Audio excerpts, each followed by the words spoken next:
के लिए second chapter with most important questions. ये चैप्टर जो है वो हमारी बुक का सबसे इम्पॉर्टेंट चैप्टर है। It will helpful in your exams. Women की एनाटॉमी को एक्सप्लेन किया गया है। इसमें मेल रिप्रोडक्टिव सिस्टम को भी एक्सप्लेन किया गया। Hello viewers, I am back with my second video और मुझे यकीन है आप सब ठीक होंगे और आई नो आप मेरी सेकंड वीडियो का इंतज़ार कर रहे थे क्योंकि मैं लाई हूँ आपके लिए second chapter with most important questions. तो इन मोस्ट 10 इम्पॉर्टेंट क्वेश्चंस की आज डिस्कशन भी थोड़ी बहुत करेंगे और इन 10 क्वेश्चंस को ज़रूर याद कीजिएगा। It will helpful in your exams because आपको बताया गया होगा कि ये चैप्टर जो है वो हमारी बुक का सबसे इम्पॉर्टेंट चैप्टर है बिकॉज इसमें एक वुमेन की एनाटॉमी को एक्सप्लेन किया गया है। इसमें मेल रिप्रोडक्टिव सिस्टम को भी एक्सप्लेन किया गया है बट हम उसको ज़्यादा डिस्कस नहीं करेंगे क्योंकि हमारा मिडवाइफ्स का काम जो है, जो LHVs का काम है, वो एक प्रेग्नेंट वुमेन को असिस्ट करवाना है, तो हम इसी चीज़ पे फोकस करेंगे। सो आगे चलते हैं, लेकिन उससे पहले please subscribe my channel and don't forget to press the bell icon so that you may receive further notifications. Thank you. Let's start our second chapter, reproductive system. और इसके 10 मोस्ट इम्पॉर्टेंट क्वेश्चंस अगर आप note करना चाहते हैं तो note भी कर लें। सबसे पहला क्वेश्चन है, enlist internal and external reproductive organs of female. Question number 2, write brief note on internal reproductive organs, uterus and fallopian tubes with the definition and function. Question number 3 की बात करते हैं, write note on endometrium। ये part A है। Part B में लिखा है, explain 3 injuries of perineum। Question number 4, part A, define the terms along with functions which is ovary, vagina। Part B में आएंगे, enlist accessory organs of reproduction in male and female. Next देखते हैं question number 5, define following terms, menarche, menopause, FSH and LH, estrogen and progesterone, relaxin and inhibin. Question number 6 की बात करते हैं तो explain phases of menstrual cycle. Question number 7, enlist the composition of semen in male। Question number 8, define female pelvis, enlist its bones, joints and ligaments। Question number 9, differentiate between true and false pelvis। ये part A है। Part B में है, write 5 differences between male and female pelvis। Question number 10 part A में है, right diameters of a female pelvis। part B, name and define types of pelvis। सो ये थे 10 most important questions. अपने students इस बात को याद रखना है कि जब भी आपके एग्ज़ाम में क्वेश्चंस आते हैं तो आपने उन क्वेश्चंस को अच्छे से रीड करना है। जहाँ एक्सप्लेन लिखा है वहाँ एक्सप्लेन करना है, जहाँ एनलिस्ट लिखा है वहाँ आपने सिर्फ नेम्स लिखने हैं पार्ट्स के। और हम चलते हैं अब इनकी डिस्क्रिप्शन की तरफ। Question number 1, enlist internal and external reproductive organs. ये आप पिक्चर में देख सकते हैं, फीमेल रिप्रोडक्टिव सिस्टम के इंटरनल और एक्सटर्नल ऑर्गन्स दोनों के नेम्स उन्होंने बताए हुए हैं। अगर हम देखें इंटरनल की तरफ तो फैलोपियन ट्यूब है, उसके बाद ओवरी, यूट्रस, सर्विक्स और वजाइना। उसके बाद नीचे आ जाएंगे एक्सटर्नल रिप्रोडक्टिव ऑर्गन्स की तरफ, तो उसमें है mons pubis, clitoris, urethral opening, labia majora, labia minora, labia majora greater lips, labia minora shorter lips. उसके बाद हाइमन है। Right brief note on internal reproductive organs, uterus और फैलोपियन ट्यूब्स। तो इसके हम यूट्रस की डेफिनेशन करेंगे और यूट्रस की मेजरमेंट्स हमने ज़रूर लिखनी है बिकॉज़ ये एमसीक्यूज़ में भी आ जाती हैं, तो ये हमारे लिए इजी हो जाएगा अगर हम इसको डिस्क्रिप्शन में याद कर लेंगे। उसके बाद इसके हमने यूट्रस की डेफिनेशन, मेजरमेंट्स, इसके लेयर्स के जस्ट नेम्स लिख दीजिएगा। उसके बाद हमने एंड पे इसके फंक्शंस लिख देने हैं। अगर आपको फंक्शंस का और डेफिनेशन का कहा गया है तो आपने ये दो चीज़ें लिखनी हैं, और अगर आपको मेजरमेंट्स का और इसके लेयर्स का कहा गया है तो आपने जस्ट वही लिखनी है। स्टूडेंट्स, आपसे जो पूछा जाए सिर्फ आपने वही बताना है, अपना टाइम वेस्ट नहीं करना पेपर के दौरान, बिकॉज आपके पास टाइम बहुत शॉर्ट होता है, पेपर लेंथी होता है, तो फोकस आपने क्वेश्चन की तरफ ही करना है कि क्या पूछा गया है, बस आपने उतना सा ही बताना है। आगे देखते हैं यूट्रस, मैंने आपको बता दिया है। फिलोपियन ट्यूब्स की भी आपने डेफिनेशन करनी है और साथ में आपने उसके फंक्शंस बता देने हैं। That's it. सो नेक्स्ट चलते हैं क्वेश्चन नंबर 3 की तरफ। राइट नोट ऑन एंडोमेट्रियम, जो कि पार्ट ए है। तो एंडोमेट्रियम जो है वो बेसिकली होती क्या है? एंडोमेट्रियम हमारी यूट्रस की सबसे इंटरनल लेयर होती है, सबसे अंदरूनी लेयर जो यूट्रस की होती है उसको हम एंडोमेट्रियम कहते हैं। और ये प्रेग्नेंट यूट्रस जो होती है, जब एक उसके अंदर शुरू हो जाता है, जाइगोट बन जाता है, तो तब वही एंडोमेट्रियम को हम डेसिडुआ बोलेंगे। आगे देखते हैं पार्ट बी में। जो एंडोमेट्रियम है, एंडोमेट्रियम की आपने डेफिनेशन बतानी है, इसकी इंपॉर्टेंस बतानी है और इसका फंक्शन बताना है आपने। नेक्स्ट देखते हैं, एक्सप्लेन 3 इंजरीज ऑफ पेरेनियम।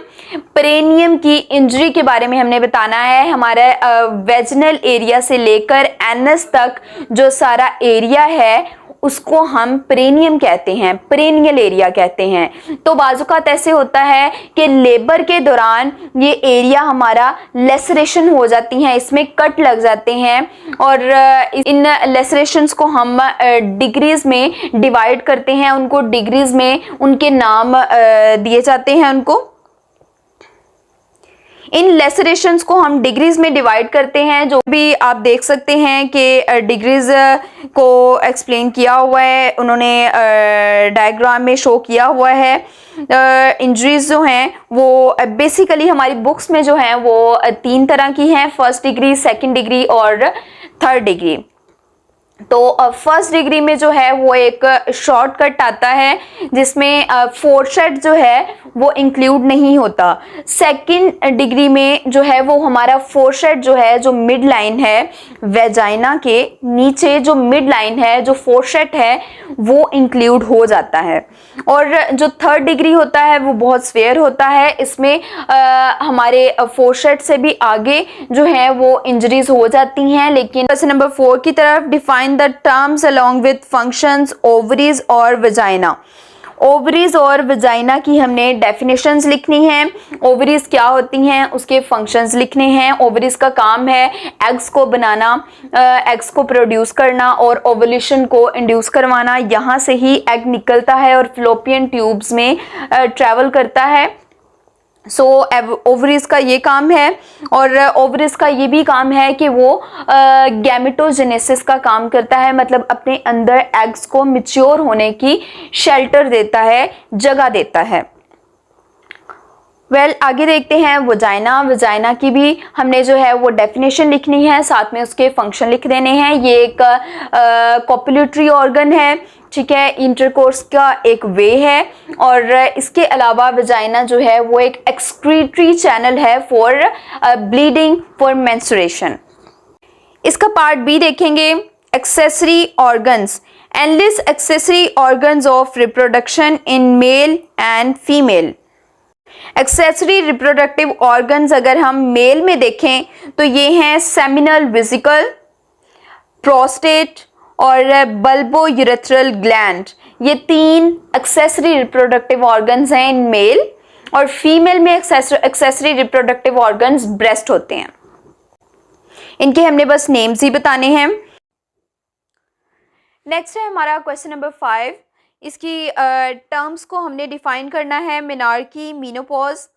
और मेनार्की जो है वो बिगनिंग ऑफ द पीरियड्स है इन अ गर्ल, और ये मोस्टली एज, इसकी स्टार्टिंग एज जो है वो 13 ईयर्स है, 13 ईयर से अबव लड़कियों को होते हैं। ये भी चीज़ डाइट पे डिपेंड करती है। अगर डाइट अच्छी है तो शायद थोड़ा लेट स्टार्ट हो, बट अगर डाइट पुअर है तो अर्ली ईयर्स में स्टार्ट हो जाएंगे। देखते हैं नेक्स्ट टर्म मीनोपॉज। मीनोपॉज जो है वो सिसेशन ऑफ पीरियड्स को कहती हैं, स्टॉप, पीरियड्स का स्टॉप हो जाना, दिस इज़ कॉल्ड मीनोपॉज। और इसकी एज जो है वो 45 to 50 तक है। हमारे पाकिस्तान में जो है वो 50 तक मीनोपॉज हो जाता है, बट अगर हम डेवलपिंग कंट्रीज़ में देखें जहाँ डाइट अच्छी ली जाती है तो वहाँ 50 से अबव भी मोस्टली वुमेंस को होते हैं। So it all depends on the diet. Next हम देखेंगे FSH and LH, follicle stimulating hormone and luteinizing hormone. तो ये दोनों हार्मोन जो हैं ये मेंस्ट्रुएशन में, ये पीरियड्स में जो है वो एक इम्पॉर्टेंट रोल प्ले करते हैं। इन्हीं की वजह से जो है वो मेंस्ट्रुएशन होती है, इन्हीं हार्मोन्स के अंडर कंट्रोल ये सारा प्रोसीजर होता है और ये दोनों मिलके काम करते हैं। फॉलिक्यूल स्टिमुलेटिंग का हार्मोन का काम होता है फॉलिक्यूल्स को प्रोड्यूस करना और एग को जो है वो आगे ले जाकर उसको ब्लीड आउट करवाना। आगे देखते हैं estrogen and progesterone are steroid hormones that play a vital role in regulation of mammalian reproduction. One primary action of these hormones is to regulate the development and function of the uterus. इन दोनों का main functions है, इन दोनों का main function है uterus की development करवाना और उनके फंक्शंस को अच्छे से कैरी आउट करवाना। ये एस्ट्रोजन और प्रोजेस्टेरोन का काम है। These hormones act by regulating the transcription of specific jeans in the uterus. Next term है हमारी रिलैक्सिन एंड इनहिबिन। ये दोनों हमारे बॉडी में प्रोड्यूस होने वाले हार्मोन्स हैं। Relaxin is a reproductive hormone produce by your ovaries. जो रिलैक्सिन हार्मोन है वो ओवरीज से प्रोड्यूस होता है एंड द प्लेसेंटा, और प्लेसेंटा भी इसको रिलीज करता है। It loosens and relaxes your muscles, joints and ligaments during pregnancy to help your body stretch.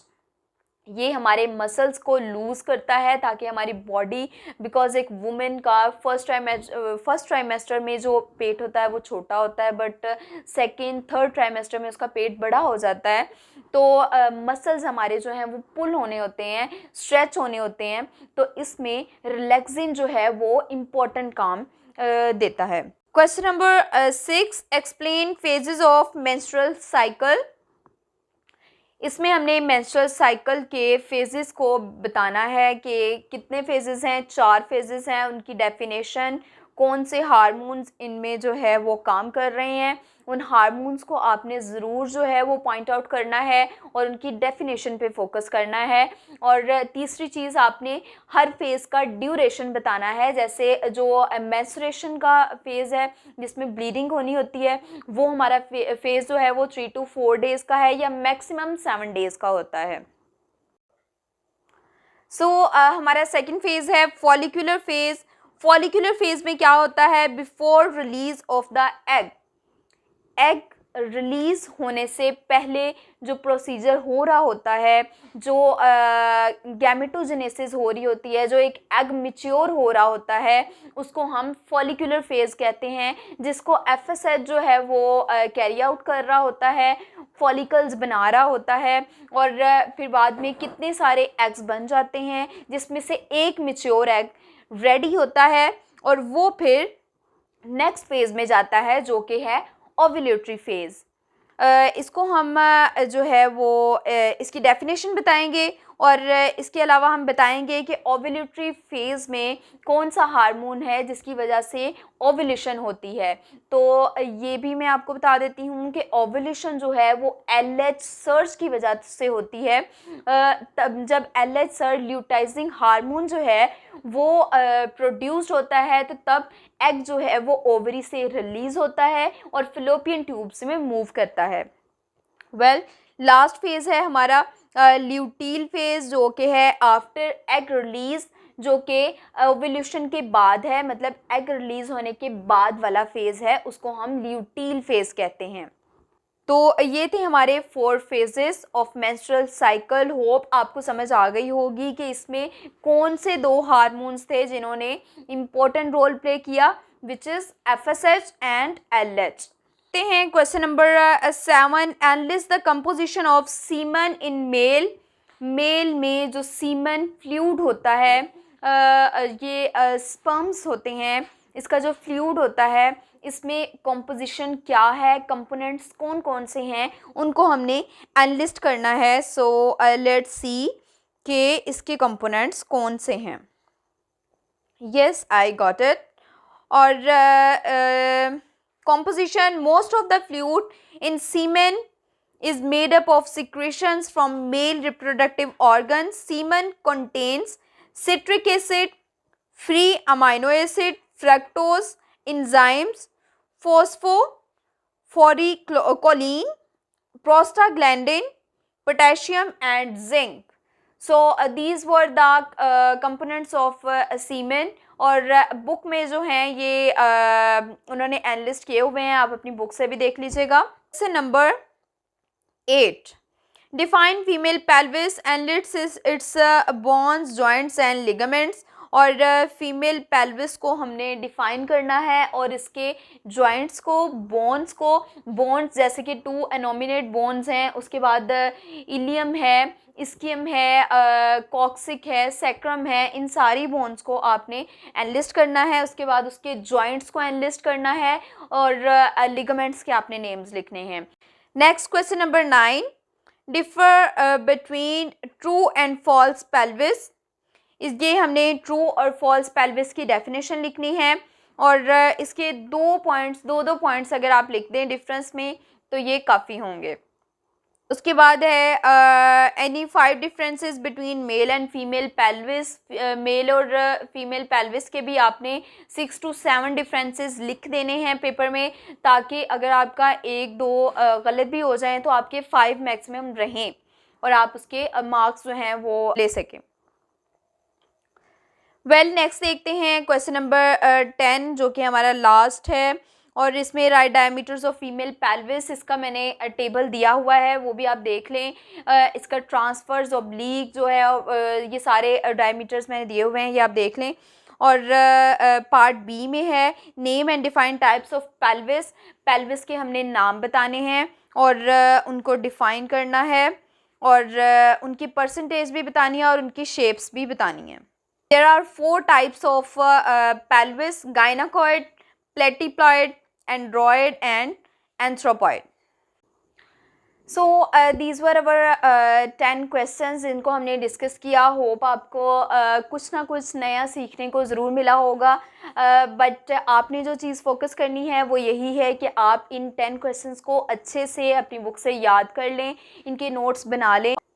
एक बात और व्यूअर्स, हमारे टोटल 10 चैप्टर्स हैं सिलेबस में, तो with in 10 days with the 10 videos you will able to attempt this paper. So keep watching my videos. Thank you so much.